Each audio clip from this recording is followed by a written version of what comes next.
Hello students, अब हम class 11 accountancy chapter accounting question number 10A देखेंगे। ठीक, 10A में क्या है कि 10A में हमें क्या प्रिपेयर करना है, अकाउंटिंग क्वेश्चन ही प्रिपेयर करना है इन सब टॉपिक। ठीक, तो पहला टॉपिक क्या कह रहा है, started business with cash 75,000 and goods 25,000। यानी बिजनेस स्टार्ट कर रहा है, बिजनेस स्टार्ट करने के लिए इसके पहले से कैश रहता था, तो बोल रहा है कंपनी के अंदर वो सिर्फ कैश से बिजनेस स्टार्ट नहीं कर रहा है, कैश के साथ साथ स्टॉक भी ला रहा है। ठीक है, तो कैश भी ला रहा है और स्टॉक दोनों ला रहा है। अगर हम देखें तो नेचर में ये दोनों कंपनी के लिए क्या है, कैपिटल ही है। तो एक तरफ से कंपनी में कैश भी बढ़ रहा है और स्टॉक भी बढ़ रहा है, तो अगर इन दोनों को ऐड कर दिया जाए तो हमें क्या मिल जाएगा, कैपिटल मिल जाएगा। ठीक, तो कैश कितना ला रहा है, कैश वो ला रहा है टोटल 75,000 और स्टॉक कितना ला रहा है 25,000। 5,000 ओवरऑल देखें तो कैपिटल आ कितना आ रहा है 1 लाख रुपीज। ये फर्स्ट पॉइंट हो गया। ठीक, and now second point is paid for rent 2,000। यानी कंपनी क्या कर रहा है, रेंट पे कर रहा है। जब रेंट पे करेगा तो in the form of what, in the form of cash पे करेगा। जब in the form of cash पे करेगा तो कंपनी से जो कैश होगा वो क्या हो जाएगा, ऑटोमेटिक डिक्रीज होगा।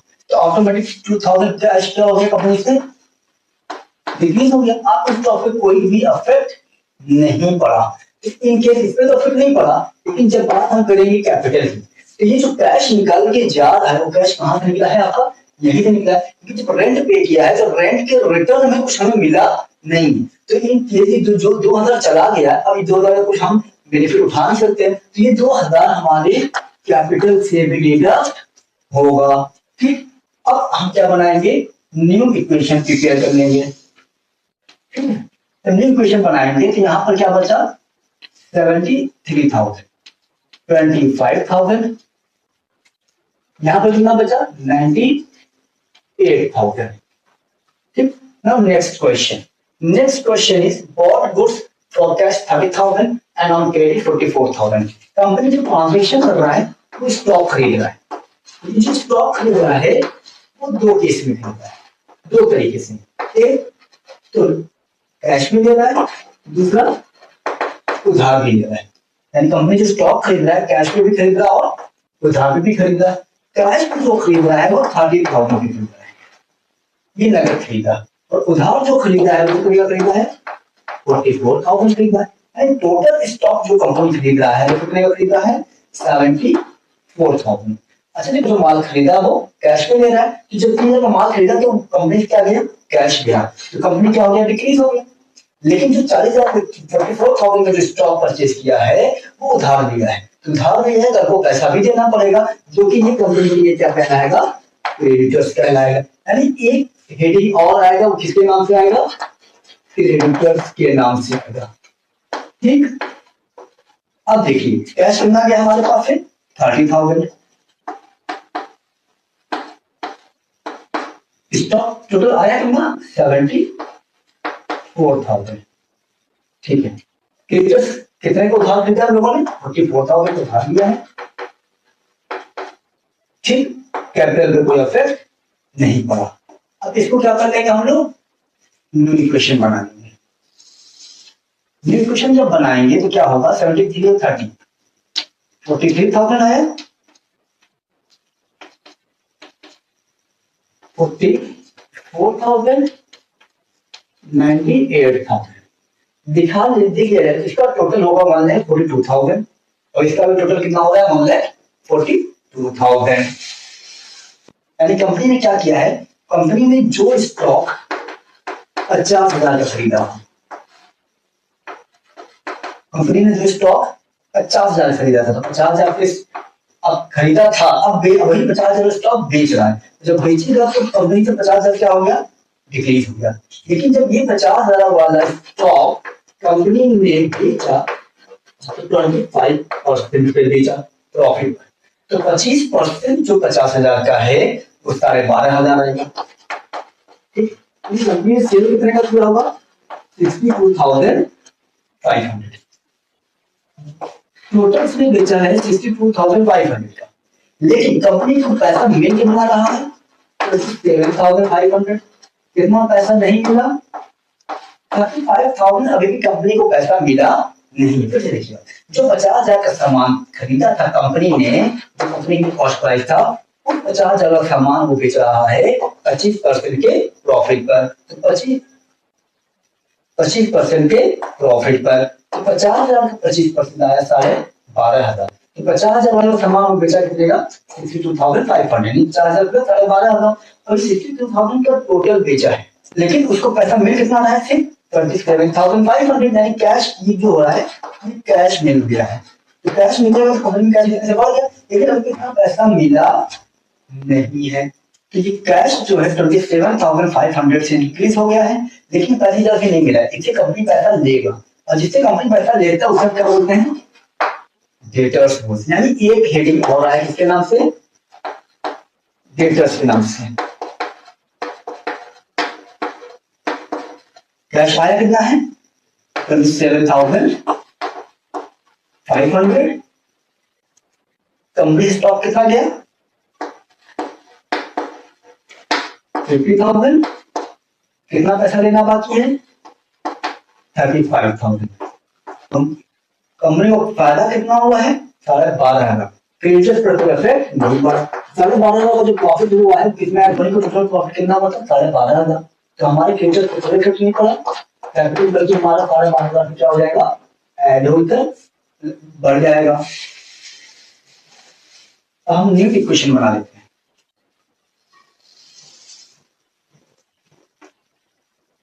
गारंटी 49,000, 35,000, इसका टोटल कितना आएगा 1,10,500। Purchased a motorcycle for personal use 20,000। Last option क्या कह रहा है कि कंपनी ने 20,000 का मोटरसाइकिल परचेज किया, वो पर्सनल यूज के लिए किया है। तो पर्सनल यूज के लिए परचेज करेगा तो क्या कंपनी को कोई फायदा हो रहा है नहीं होगा, लेकिन कंपनी से कैश जा रहा है कितना 20,000। यहाँ पर कोई इफेक्ट नहीं, यहाँ पर कोई इफेक्ट नहीं, यहाँ पर कोई इफेक्ट नहीं, लेकिन हमारा कैश भी 20,000 से क्या हो रहा है डिक्रीज हो रहा है। ठीक है, now let's calculate final equation।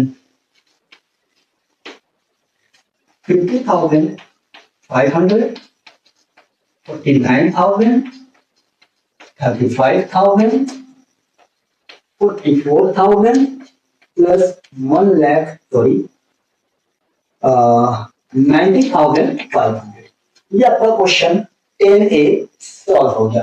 अगर फिर भी कहीं पर भी कोई डाउट हो तो आप कमेंट करके हमसे क्वेश्चन पूछ सकते हैं। अब हम क्वेश्चन नंबर 10B सॉल्व करेंगे। ठीक है,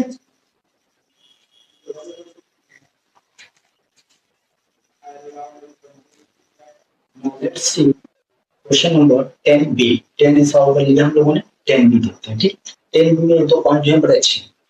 फर्स्ट पॉइंट क्या है स्टार्टिंग बिजनेस विद कैश वो स्टार्टिंग बिजनेस विद कैश 1,50,000। ठीक, अब 1,50,000 है, यानी इसने क्या किया है कैश से बिजनेस स्टार्ट किया, तो आपको मालूम ही है। तो कैश से बिजनेस स्टार्ट करेगा तो कंपनी के अंदर क्या आएगा आपका कैश आएगा। 1,50,000 से कैश इंक्रीज हो गया, तो हमारा कैपिटल भी क्या होगा इंक्रीज होगा 1,50,000। ठीक, next point is what goes for cash 80,000 and on credit 40,000। ये पॉइंट बहुत ज्यादा चुका है, यानी कंपनी ने क्या किया है स्टॉक परचेज। स्टॉक परचेज कैसे कर रहा है कैश पे भी परचेज कर रहा है और क्रेडिट पे भी परचेज कर रहा है। कैश पे जो परचेज किया है वो टोटल 80,000 का है। अगर हम कैश देंगे तो कैश हमारा क्या होगा डिक्रीज होगा, और उधार जो खरीदा हम लोगों ने 40,000 का उधार खरीदा है, तो भाई जिससे उधार खरीदा है उसको पैसा देना पड़ेगा। क्रेडिटर टोटल जो स्टॉक हम खरीद रहे हैं वो 1,50,000 सॉरी 1,20,000 खरीद, यानी कंपनी के अंदर जो स्टॉक आ रहा है, कंपनी के अंदर जो स्टॉक आ रहा है वो कितने का आ रहा है 1,20,000 का आ रहा है। तो यहाँ पर प्लस 0 था। अब कंपनी के अंदर स्टॉक आया कितने का 1,20,000, तो 1,20,000 प्लस कर दिया, लेकिन कैश कितना गया है टोटल 80,000 हमारे पास कैश चला गया। कैश चला गया क्योंकि हम जो 1,20,000 का सामान खरीदा है उसमें 80,000 हमने पेमेंट कर दिया, लेकिन अभी भी 40,000 पेमेंट करना बाकी है। तो पेमेंट करना बाकी है तो कंपनी के क्या कहलाएगा, क्रेडिटर्स कहलाएंगे। ठीक, क्रेडिटर्स कहलाएंगे। क्रेडिटर्स कहलाएंगे वो कितना पेमेंट करना बाकी है, 40,000 plus 0। Now let's calculate new equation. New equation कितना बन जाएगा, 70,000 1,20,000 is equal to 40,000 plus 1,50,000. Total 1,90,000, 1,90,000. Now point number 4, goods costing 75,000 sold at a profit of 33 or 1.3% profit, half amount received. यानी क्या कह रहा है कि हमने जो स्टॉक 75,000 का खरीदा, ये स्टॉक खरीदा था, अब यही स्टॉक हम बेच रहे हैं, तो हमारे पास 75,000 का स्टॉक क्या हो गया, डिक्रीज होगा। लेकिन जब स्टॉक 75,000 वाला स्टॉक हमने बेचा तो उससे प्रॉफिट कितना हुआ, 33 और 1.3%। इसका मतलब 100/3 into 100, 33 और 1.3 का कितना है, 100/3 into 100। जैसे देखिए ये परसेंट है, ठीक है, ये लाइन 100, 100/3, ये जो 100 है ये परसेंट वाला 100 है, बाकी 100/3 जो है ये वाला 100, ठीक है। अब 100 कैसे हो, कितना आएगा, 25 आएगा। यानी 75,000 वाला सामान हमने बेचा टोटल 1 लाख का, ये सेलिंग प्राइस हो गया। कितने का बेचा है, टोटल 1 लाख का सेल किया है, ठीक ठीक। तो 1 लाख का सेल, 1 लाख का सेल किया, 1 लाख का सेल करने के बाद जिसको भी हमने बेचा है वो हाफ अमाउंट हमको पे कर दिया, यानी उसने 1 लाख का हाफ यानी 50% उसने मुझको पेमेंट कर दिया। जब उसने मुझको पेमेंट किया होगा तो मेरे पास क्या आया होगा, डेफिनेटली हमारे पास कैश आया होगा। तो 50% यानी 50,000 के कैश हमारे पास क्या हो गया, इंक्रीज हो गया। लेकिन स्टॉक कितना घटा है, टोटल 75,000 से हमारे पास स्टॉक क्या हो गया, घट गया। अरे जो 75,000 वाला ये स्टॉक हमने सेल किया है वो कितना प्रॉफिट मिला उसमें हमें, टोटल 25,000 प्रॉफिट हमको रिसीव हुआ है। 25,000 हमको जो प्रॉफिट मिला उसका इफेक्ट किस पे पड़ेगा, हमको कैपिटल पे पड़ेगा, यानी कैपिटल पे से क्या हो जाएगा, इंक्रीज हो जाएगा। ठीक है, ठीक है। और दूसरा 75,000 हमारे पास स्टॉक है वो हमने माइनस कर दिया, हाफ अमाउंट हमको 50,000 मिल चुका है। इसका मतलब टोटल उसके लेना था 1 लाख, लेकिन उसने 50,000 अमाउंट दे दिया है हमको। 50,000 अमाउंट दे दिया है, 50,000 अभी भी लेना उससे बाकी है। तो जब से लेना बाकी होगा तो 50,000 इसमें रिकॉर्ड करेंगे हम लोग, डेटर्स में रिकॉर्ड करेंगे, ठीक है। 50,000 मिल गया है, 75,000 सामान हमारे पास से गया है, 50,000 अभी भी लेना बाकी है, और 25,000 का जो प्रॉफिट हुआ था वो कहां चला गया, आपका कैपिटल में ऐड हो गया। नेक्स्ट पॉइंट इज कि गुड्स कॉस्टिंग 10,000, यानी जो सामान हमने 10,000 का खरीदा था स्टॉक, वो सामान हमने बेच दिया 12,000 का। ये कंपनी के लिए क्या था, कॉस्ट प्राइस था। अच्छा, ये जो 12,000 का बेच रहे हैं ये और क्रेडिट बेच रहे हैं, तो और क्रेडिट बेचोगे इसका मतलब कंपनी उधार बेच रहा है। जो उधार बेच रहा है उसे भी पैसा लिया जाएगा, दैट इज डेटर्स। यानी 10,000 वाला सामान हम कितने का बेच रहे हैं, 12,000 का। पहले न्यू इक्वेशन बना लेते हैं, 1,20,000 प्लस 45,000 प्लस 50,000 प्लस और इक्वल टू 40,000 प्लस 1,75,000। अब देखिए 10,000 का सामान बेच रहे हैं, 10,000 से हमारा स्टॉक क्या हो गया, रिड्यूस हो गया। कैश पे तो बेचा नहीं, उधार बेचा है तो कैश पे कोई इफेक्ट नहीं पड़ा। उधार बेचे कितने का, 12,000 का, फिर 12,000 का पैसा लेंगे, तो 12,000 से लेंगे तो क्या कहाँ ऐड होगा, आपका डेटर्स में ऐड हो जाएगा। अच्छा, प्रॉफिट कितना होगा, 2,000, 2,000 का प्रॉफिट होगा, कहाँ ऐड होगा, आपका कैपिटल में ऐड होगा। अब इसको बना लेते हैं न्यू इक्वेशन, ठीक है। ये आपका हो जाएगा 62,000, ये आपका हो जाएगा 35,000, ये आपका हो जाएगा 1,20,000। Now next topic, next point, next point क्या कह रहा है कि अच्छा फिर देखिए क्या कह रहा है, कंपनी फॉर रेंट 2,000 सैलरी 4,000। अब कंपनी क्या कर रहा है, रेंट प्लस सैलरी दोनों पे कर रहा है, रेंट 2,000 सैलरी 4,000, टोटल 6,000 पे कर रहा है।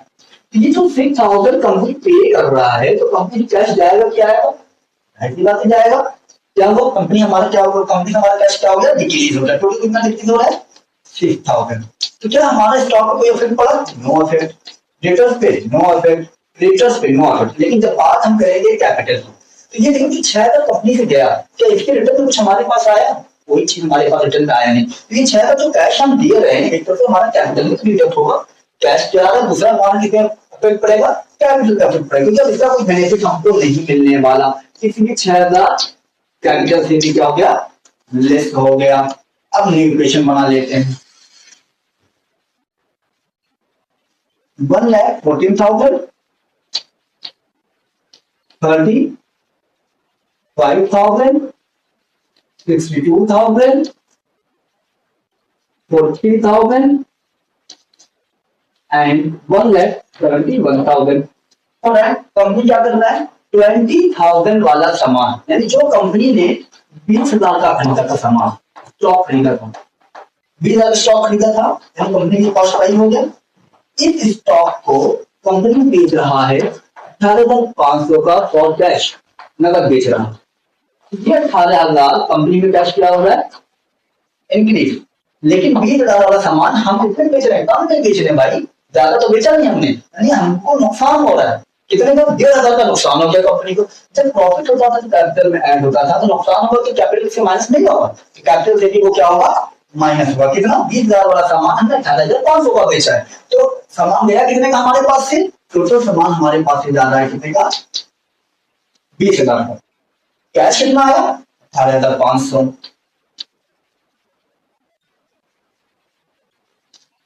ठीक, नुकसान कितना होगा, 1,500, और किसी को इफेक्ट नहीं पड़ेगा। अब हम क्या बना लेंगे, न्यू इक्वेशन। अब देखिए 1,69,500, 40,000, न्यू इक्वेशन में हम फाइनल इक्वेशन बना 62,000, अब यहाँ आ गया 15,000 एंड 1,32,500। ये आपका हो गया क्या, ये हो गया आपका फाइनल इक्वेशन। अब तो क्वेश्चन नंबर 10 सॉल्व हो चुका है। बेहतर होगा कि आप लोग घर पे प्रैक्टिस करते रहिए, वरना ये आपके माइंड से निकल जाएगा। तो ये इंपॉर्टेंट चैप्टर है, यूनिट टेस्ट और हाफ ईयरली में दोनों ये क्वेश्चन आते हैं, ठीक है।